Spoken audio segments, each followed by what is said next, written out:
The vastness of the Alaskan wilderness truly is quite remarkable, and thousands of people use it to explore and to test their strengths against the elements every year. That being said, more people in Alaska have gone missing than in any other state. Since 1988, over 16,000 people have been reported as missing in the great state of Alaska. Over the years, people have lost their lives climbing steep peaks and losing their footing. Others have gotten lost and stranded, and with temperatures dropping to below zero, many have fallen victim to hypothermia. And with over 3 million lakes and 3,000 rivers, many have drowned after falling in these icy waters. Between 1971 and 1983, women were starting to go missing in Alaska, but they weren't succumbing to the elements. They were dying at the hands of a madman that was driving them out to the wilderness, where he had hunted animals hundreds of times before. And so he would release these women into the large area, where they didn't know where they were, and he would proceed to hunt them down. Most of the women were prostitutes or strippers, and some would be young girls that were promised money in exchange for letting the man snap pictures of them. But they didn't realize that when they got out to the remote area, the man had something totally different in mind.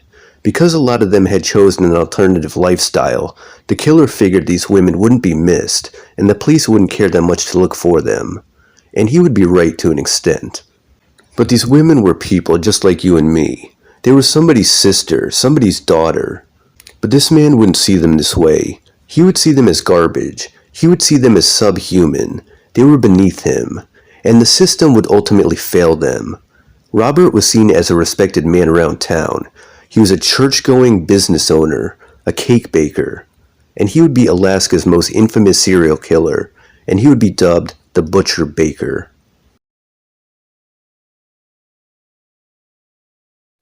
Robert Hansen was born on February 15, 1939 in Iowa, to Christian and Edna Hansen.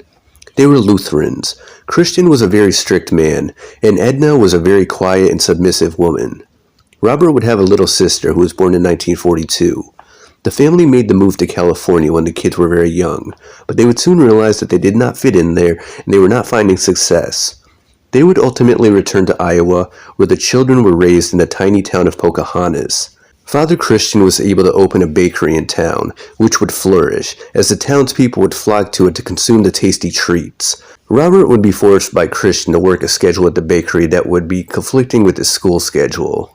Pretty soon, Robert would be dealing with extreme exhaustion, and he would fall asleep during class.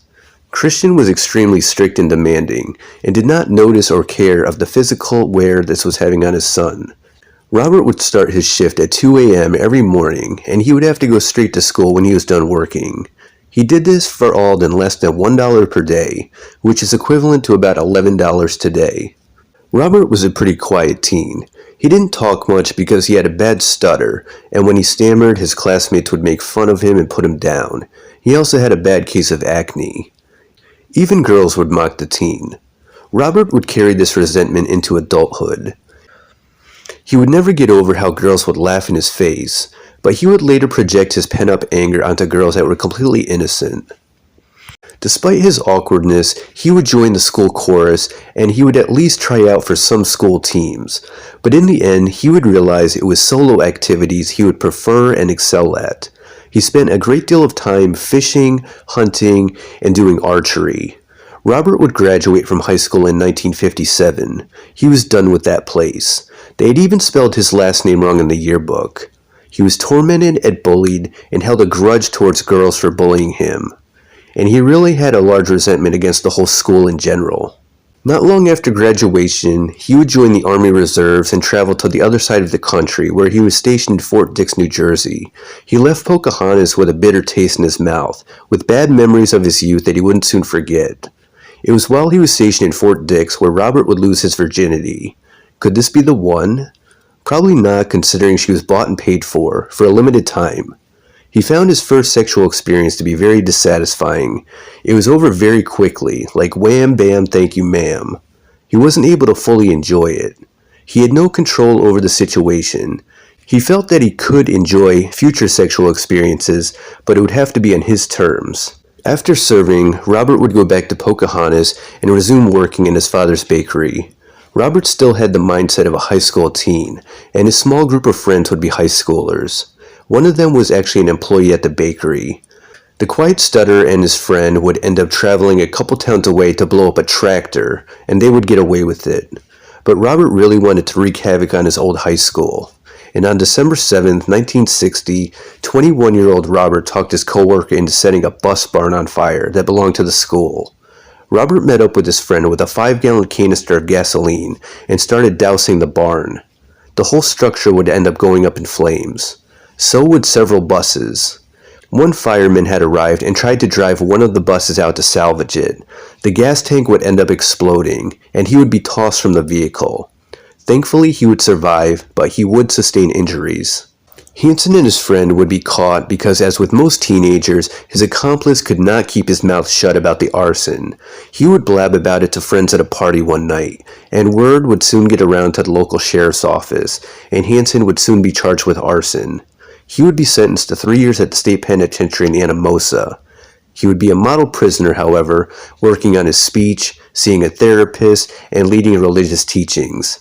He had to put on a good front, and he was released on parole in May 1963, after only 20 months, eager to start thrill-seeking in a destructive manner.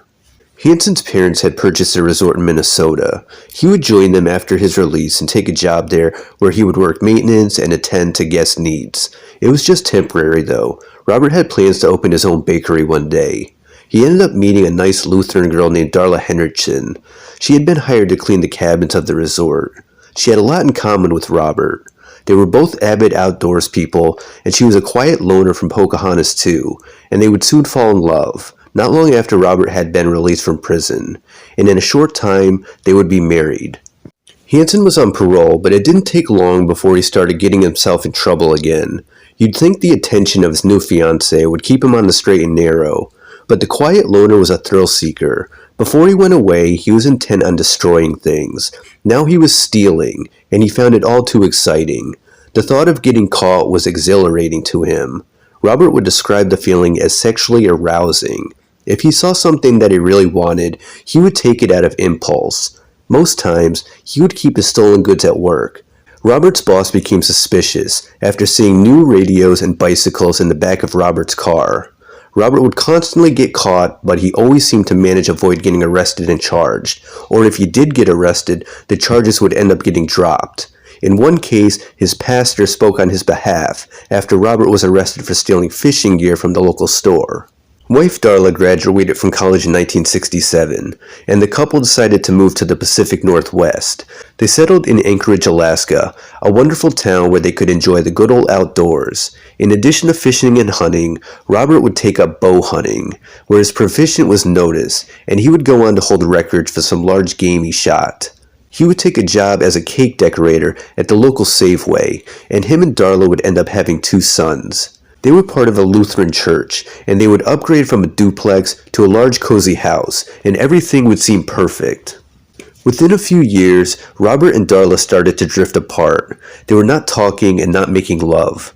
They were going in different directions. Robert had stopped going to church, and he had very little interest in taking care of his sons. He left all the parenting responsibilities to Darla. You'd think he'd want to try to do a better job than his own father, but Robert had other desires he wanted to pursue. Robert would start to spend a lot of time away from the house. He would tell Darla that he was going out hunting. It was November 1971, and Robert was in his vehicle at a stoplight when he saw a cute blonde in the lane beside him. They made eye contact for a second, and they smiled at each other. The smile meant nothing to the girl. Her name was Susie Heppard, and she was very nice. She was headed home from her job, where she worked as a receptionist at a real estate office. The smile did mean something to Robert, though. This girl was something else, and he had to have her. It's what he wanted, which was the only thing that mattered.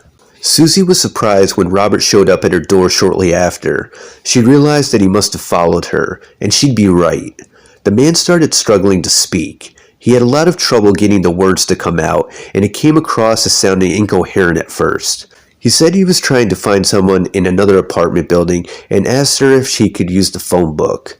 She reluctantly let him in, where he seemed to pretend to read the phone book. He eventually stopped and abruptly asked her to go out with him. She politely told him no, that she was involved with somebody else. She wasn't sure how this strange guy was going to react, but he quietly thanked her and left.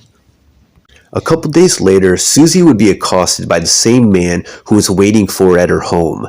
He jumped out at her when she exited her vehicle and threatened to blow her brains out if she didn't be quiet and do what he said. Susie was done being polite with this jackass, and she started screaming. She had roommates and neighbors that were close by and were able to hear her cries for help. 911 was called right away, but the man was still able to force her into his car. Then, all of a sudden, sirens could be heard in the distance, but getting closer. The man got so spooked, he left his car in the parking lot and ran away, and that is how he got caught. Hansen had held her at gunpoint, and he would be charged with assault with a deadly weapon after he was picked up, and Susie would point the finger at him.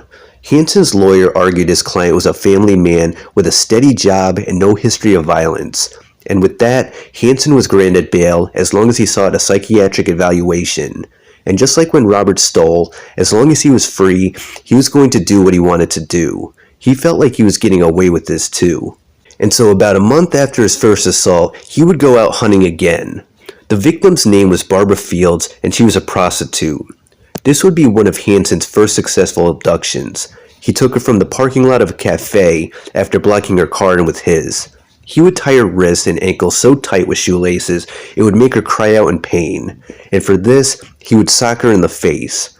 They would drive to a motel over 80 miles away from Anchorage. Hansen would have his way with her in the room. She complied with everything that he demanded. She figured that would be the best course of action if she wanted to survive this terrible ordeal. Afterwards, they started driving back, and Hansen stopped the car on a cliff and ordered her to get out. He told her to start running. He was planning on hunting her down. Barbara knew she was as good as dead if she did that. She politely refused and told him through tears how much of a good time she had with him. This seemed to have some kind of effect on Hansen because he would end up letting her go. But first, he would take her license and write down all her personal information in case she decided to turn him in later. Hansen didn't know it at the time, but Barbara's father was a state trooper. Barbara wouldn't say anything though, at least not at first. This psycho knew where her and her family lived, and also Barbara felt embarrassed. She didn't want to explain all that she went through, and she was a stripper. This might somehow get turned around on her. Barbara was fortunate, however, because after her, the butcher baker wasn't taking a lot of chances, and a lot of young girls that went missing would never be seen again. It is widely suspected that Hansen's first murder victim was 18-year-old Celia Van Zanten, who was kidnapped in December 1971 after she was picked up while hitchhiking. She was found at the bottom of a ravine of which she had fallen 50 feet, but the fall is not what killed her. She would survive the fall half naked with a gag at her mouth, and her hands were tied behind her back, just to be stuck there to freeze to death. She had done her best to escape her captor, but she could not escape the awful fate that awaited her. It would be determined that she was savagely raped. When the story of Celia Van Zanten made the news, Barbara finally decided to go to the police with her story.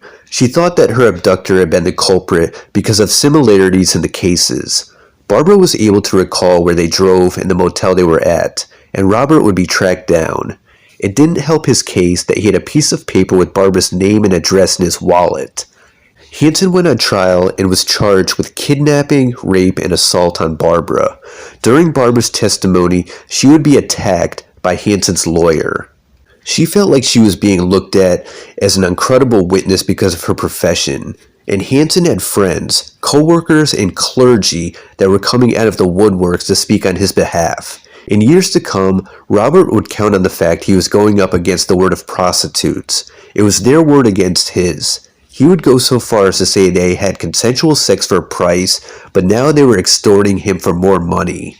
And who were people going to believe? Even when he would admit to using the services of prostitutes, he was still viewed as a respectable man, not like these dirty street people.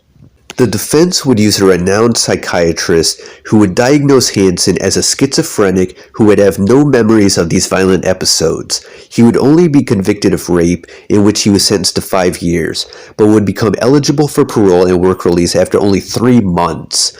Hansen would do a short stint and be out on the street to continue hunting his prey. He would continue to kidnap, assault, and kill most of his victims. He would make exceptions sometimes and let his victims live. if he felt he could trust her not to go to the cops. Hansen picked up a 16-year-old girl in his car at gunpoint. He forced her to strip and he sodomized her. He took her information from her ID and threatened to kill her and her family if she went to the police. Then he did something very peculiar. He handed the girl his gun to see if she would attempt to use it against him. She stared at him as she held the gun in her hand. She thought that he might be testing her, and maybe the gun wasn't even loaded. In the end, she handed the gun back, and she was able to get dropped off on the street a short while later. In 1976, Hansen was still shoplifting. He was cheap, and he still liked the thrill of taking what did not belong to him. He would get busted after trying to walk out of a Fred Meyer with a $200 chainsaw. On the way out, he tried to show a guard his receipt. It was actually a receipt he had just found on the ground. The guard quickly realized the item did not match up to what was on the paper, and Hansen would be arrested and charged with felony larceny. At trial, Hansen gave a sob story of how he was getting it for his father, who always wanted a chainsaw but couldn't afford one. And with his father getting so old, it may have been his last chance to get him this gift. He would be sentenced to 5 years, but he would end up getting paroled after only 2. Hansen would continue to look for people he could kidnap. There was an oil boom in Alaska, and many people were migrating in order to make incredible wages. And with that, many sex workers were also traveling to the area, so there was no shortages of companions for men. After finding a way to get a call girl in his car, Hansen would drive to where his plane was parked at the airport. From there, he would fly to his cabin in the woods. He had purchased it near the Nick River, and it was very remote. He would assault them inside for a while. Then, for his own twisted satisfaction, Robert would release his victims into the wild while they were naked and tell them to run. From there, he would make a game out of it and prey on them, using his hunting knife or his rifle. It was like something straight out of the most dangerous game. He would catch them, and he would have no intention on letting them go. One woman agreed to accommodate Hansen for sex in exchange for cash. They would take a ride. She would start to freak out when she realized Hansen was taking her out into the woods. She demanded that he let her go. At that point, he would pull his gun. The woman would end up leaping from the moving vehicle. When Hansen caught up with her, she would beg for him not to kill her. But she was being so loud, Hansen decided to kill her right there and to just shut her up. On another occasion, a young dancer named Sherry Morrow was planning on meeting up with a guy that was offering $300 for nude photos. Sherry had told her friend Susan who she was going to meet. It was a customer that she didn't trust. Susan would never see her friend again. Sherry had tried to scream and fight back, and Hansen would not allow that. Andrea Altieri, who went by the name Fish, was a dancer at the Alaskan Bush Company, a pretty popular gentlemen's club in Anchorage. She had a date with Robert.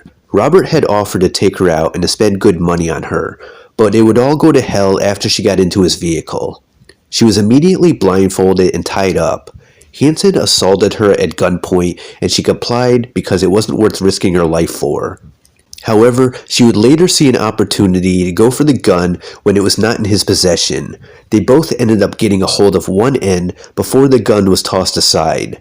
Andrea would come at Robert and scratch him while screaming ferociously.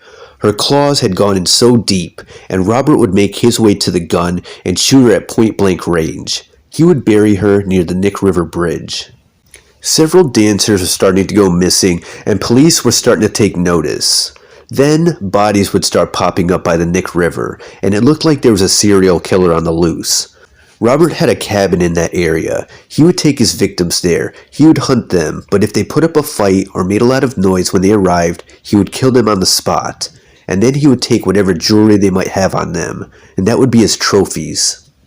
Hansen started making changes in his life. He would open a new bakery, which he used from proceeds from an insurance scheme he set up.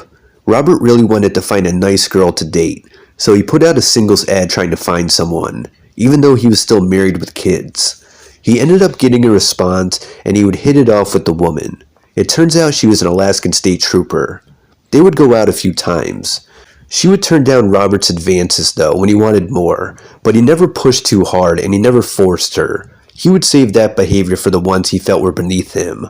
Ultimately, they would end things on friendly terms. One night in 1983, Robert Hansen would drive up on Cindy Paulson, who was walking the streets of downtown Anchorage. She was familiar with Hansen, but really didn't know anything about him. He offered her $200 for oral sex. She agreed, even though it was much higher than the usual rate. Hansen would pull his gun on her during the act and drive to his house. There, he raped her while she was handcuffed and chained up by her neck. The assault included sodomy and the insertion of a hammer. Robert would take Cindy out to his car afterwards. They would start driving towards the airport. The plan was to go to Robert's cabin where Cindy would be hunted. Well, at least that was Robert's plan. Cindy had other things in mind. Cindy was unaware of Robert's plan to hunt her and murder her, but she couldn't trust this guy would let her live and walk away. When they got to Robert's small plane, Robert put a blanket over her as he stepped out. She was able to peek out from under it. When she thought he was far enough away, she made her move with no hesitation. She threw open the door and started running. She ran as fast as she could, barefoot, handcuffs dangling from her hands.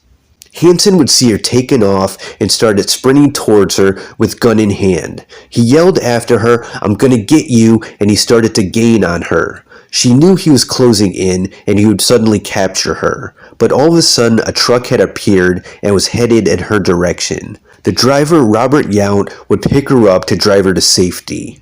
When Cindy looked back to expect to see her captor giving chase, he was nowhere in sight. Cindy would be able to point out the plane she was taken to, which was traced back to Hansen. Cindy was able to point out Hansen as her attacker, but he would have an alibi.